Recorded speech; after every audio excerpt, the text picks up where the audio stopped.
Former FBI official Frank Figliuzzi said on Monday that while he has so far withheld assigning blame to President Donald Trump for the security failures that occurred on January 6th, new reports about how the White House wanting to use the National Guard have changed his mind.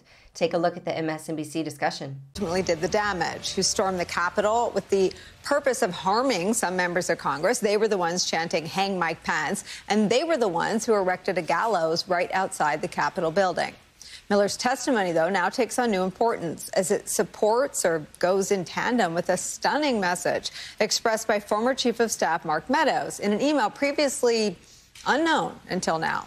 From the 1-6 Select Committee's report recommending that Mark Meadows be held in contempt of Congress, quote, "We would have asked Mr. Meadows about emails regarding the deployment of the National Guard on January 6th, including a January 5th email from Meadows in which he indicates that the Guard would be present at the Capitol to, quote, protect pro-Trump people," end quote.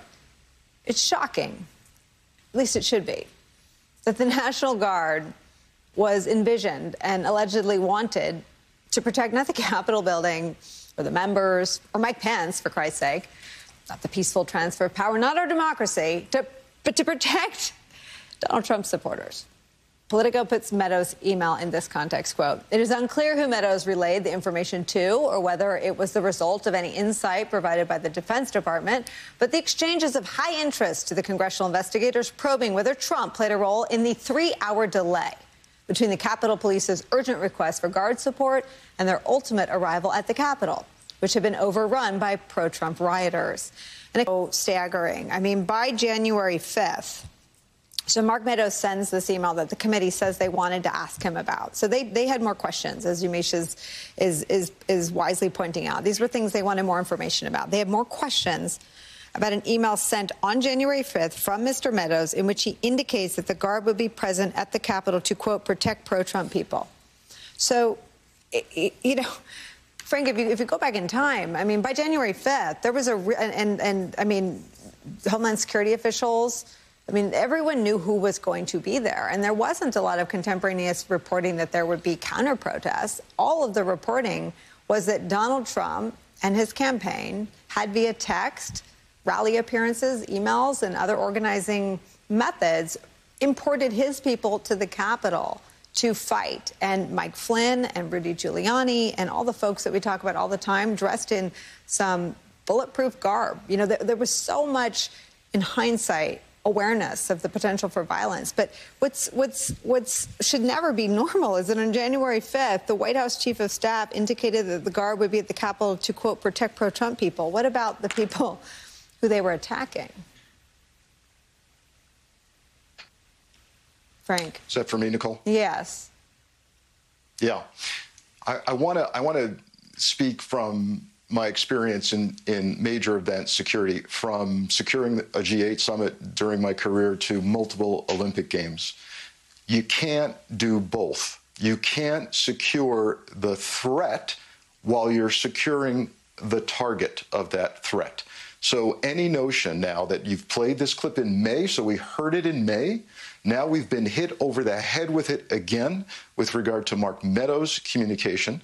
And I think Americans who are generally attuned to things going the right way, the system, the process, the rule of law, maybe glossed over the May testimony and now need to get hit over the head with it. But that blow to the head has just come. Let me assure you, you can't do both. You can't say, well, the Guard's going to be on call to protect the protesters when you're watching the fact that there's violence coming. You know it's coming. You know there's no counter-protest planned. You can't do both. You need to protect the target from the threat. The target was the United States Capitol and the peaceful transition of power in a presidential election. That's the way this works. We've been hit over the head with the truth about what the National Guard was going to be deployed for, and it is a subversion of our military. Make no bones about it. I have been measured. I have been careful. I'm an evidence guy, but I'm now seeing the evidence, and this was an attempt to subvert the military for an authoritarian purpose. That's not good. Secondly, we've got Mark Meadows now from the supporting document from the Select Committee. We've got him communicating with DOJ about finding the fraud. not while there's a legit concern that there's election fraud, but rather after DOJ has said, can't find any. We were all over it. We looked for it. It's not there.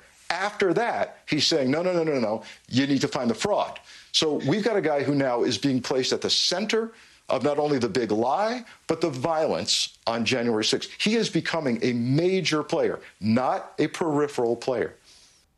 According to the AP, the House panel investigating the January 6th Capitol insurrection has voted to recommend contempt charges against former White House Chief of Staff Mark Meadows, as lawmakers revealed a series of frantic texts he received as the attack was underway. The text provided by Meadows before he ceased cooperating with the committee revealed that members of Congress, Fox News anchors, and even President Donald Trump's own son were urging Meadows to push Trump to act quickly to stop the siege by his supporters. The panel voted 9-0 Monday to recommend the contempt charges.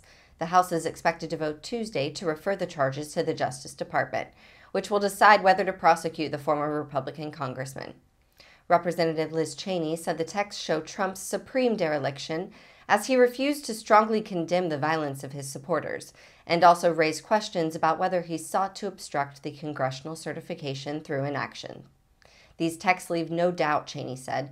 The White House knew exactly what was happening at the Capitol. Thank you for watching. Please be sure to visit us at rawstory.com. And if you'd like to see more of the Raw Report, please like and subscribe. And join others who like their news raw too.